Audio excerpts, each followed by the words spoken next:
When I was 36, I was admitted to the psychiatric hospital by my husband, against my will. A crisis worker at the hospital asked me, "Do you want to take your own life?" I stared at her and answered, "Yes." The truth was, I didn't know how many more days I had left in me. My suffering made death look desirable. I'm Rachel, her daughter, and since the age of 8, I was my mother's caretaker. I suppose childhood is a sacred thing. For better or worse, my childhood memories lie embedded in me, like sediment in my bones. My childhood blows through me like immovable confetti. Glints and flashes of helping my suicidal mother write her will and plan her funeral are written on me with permanent markers. My healthy brain went on the back burner so I could focus on the sick one, the more important one, my mom's. I was exhausted from over 20 years of panic attacks that ended up in the ER. Manic episodes of spending money in epic proportions I had no way of paying off. I tried to fill the deep hole within me with emotional eating, only to end up gaining 100 pounds in a year. I have spent hours shaking, crying, pacing my house, only to end up on my hands and knees, begging God for relief. Relief that never came. For years, I asked doctors and therapists, "Do you know of anyone with a mental illness living a good life? Anyone?" I wanted proof I could be a successful wife, sister, friend, and most important to me, a mother. And yet, when the prompt for my college application essay asked, "What has been your hardest trial?" my answer was my mother. My mom relied on me to listen to her darkest thoughts and feelings, and in return, I felt she was asking me to fix them. So I stayed tethered to her life at my own cost. In college, instead of going out with friends, I stayed in my dorm room, accepting all 14 of her phone calls, to comfort her when she was upset and stay on the line in silence when she was lonely. My life was a folded corner in a book, marked on pause and put down. My mom's poor mental health bled into my own life, and my mind became so entrenched in yours, I felt my heart beat for the wrong body. For years, I asked therapists, "Do you know anyone successfully supporting a loved one with mental illness without it overtaking their own life?" My relationship with you is one of the most sacred and special things in my life. I respect your journey and I respect mine. It wasn't until I learned skills to manage my mental illness through therapy and medication both that I stopped viewing myself as worthless. My daughter and I have since joined the growing choir of mental health advocacy. We've had the privilege of sharing our story on national news as a story of hope. We've done advocacy work in women's prisons, drug rehabilitation centers. Despite having a mental illness, I've experienced the joy of getting to the other side and sharing what I have learned with others. I know where hopelessness can take you, and I know where hope can lead. The hope that links my mother and my story together is that close relationships can thrive, even in the depths of a mental illness, as long as you both own your life. I have since become a mother and have a daughter of my own. But it wasn't until my daughter was born that I felt confident something in my life was more important than what my mom wanted. But you don't have to have a child to reclaim your life. Just remember, there is a difference between holding and absorbing, caring and consuming, and supporting someone does not mean taking their life on for them. I have found my voice through writing and use my experiences with my mom as my muse. Through words, I have learned how to turn pain into wisdom, and most importantly, pain into sound, because no one should let pain silence them. My mental illness has not changed from 30 years ago. All that has changed is my ability to manage it. I still have painful days, but I am no longer defined by them. The more I took ownership of my mental illness, the more power and strength I found within inside of myself. I now have something to give. A few years ago, my daughter and I were asked to speak to a group of honor students at a university. While I was speaking, I noticed out of the corner of my eye a girl with big blue eyes quickly wiping her tears with her sweatshirt. She was following my every word. After the presentation, she shyly walked up to us and asked, "What if someone tells you you're worthless? You're ugly. No one likes you. You should just die." I said to her, well, I would tell that person they can have their own opinion, and you can have yours.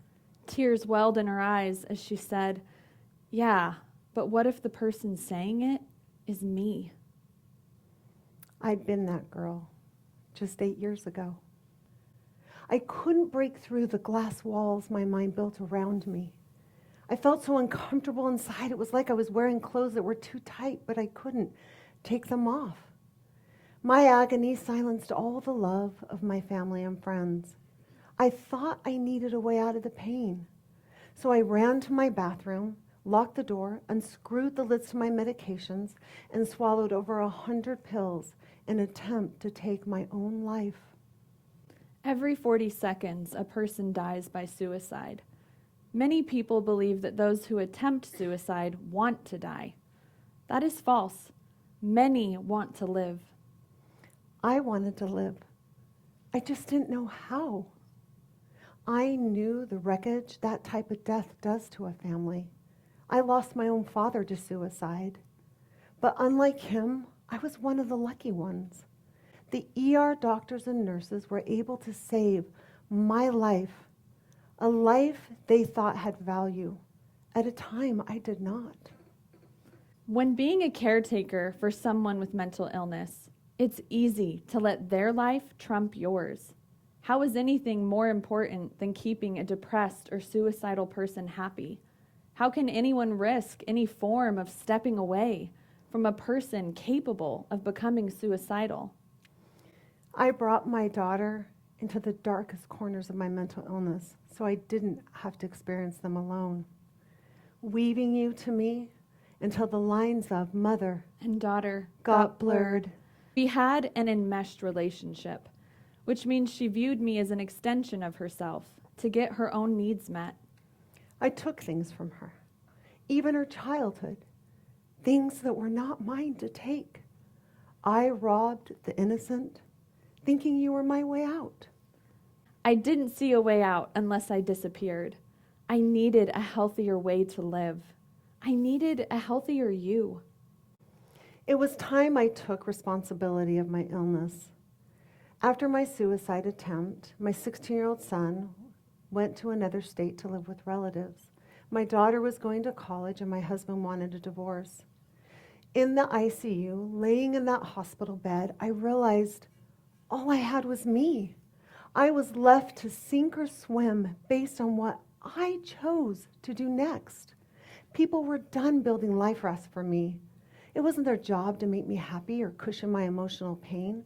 I didn't ask to be bipolar, but nonetheless it was mine to carry. I took this time of aloneness to heal.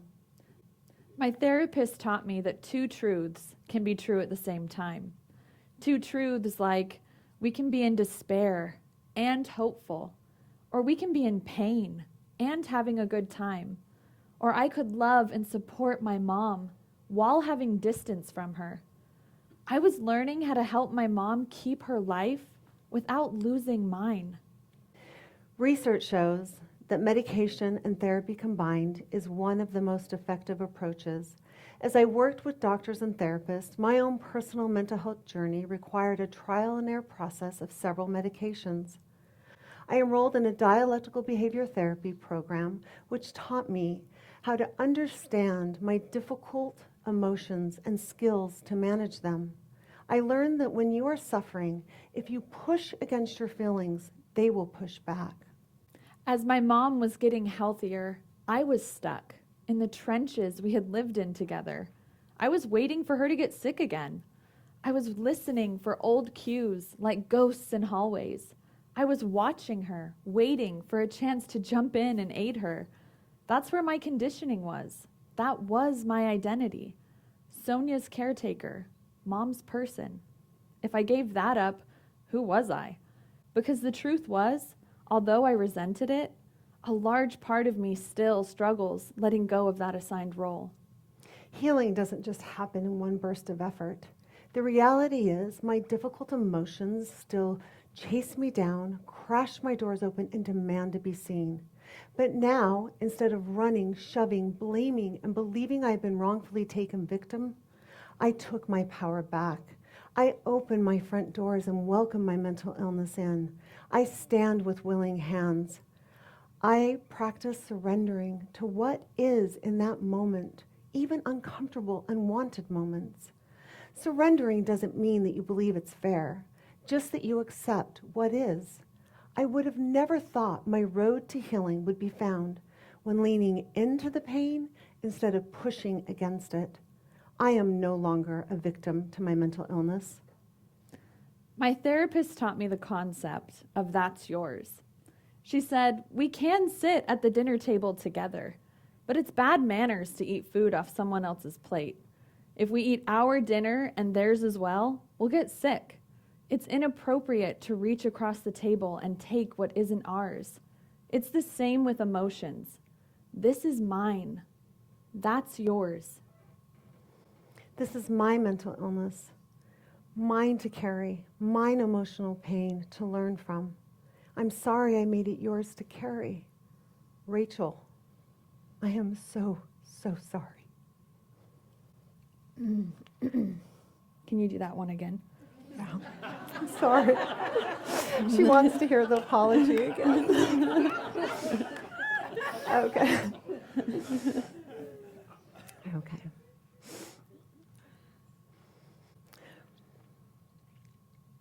This is my mental illness, mine to experience, mine to carry. I am sorry I made it yours. Rachel, I am so, so sorry. My mom and I are still actively working on healing our broken parts. Hold on. I want to acknowledge your apology because I feel like I just ignored it. So Okay. you just said, I'm sorry. So you want me to do it again? Just do the very last line. Can they really cut to that? I'll just do it again.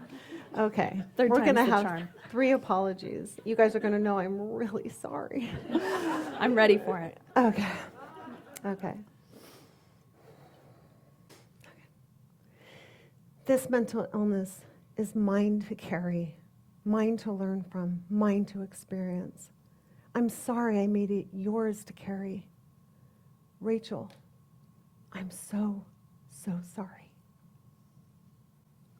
My mom and I are still actively working on healing our broken parts while we learn to give, while we learn to breathe without each other. To breathe without you. To breathe for me. Now, instead of asking doctors and therapists if they know of anyone with a mental illness living a good life, I can ask myself. Now, instead of feeling my heart beats for the wrong body, or asking therapists if they know anyone who has reclaimed their life, I can ask myself. And the answer is, yes, I do know someone. And the answer is yes, I do know someone. Me.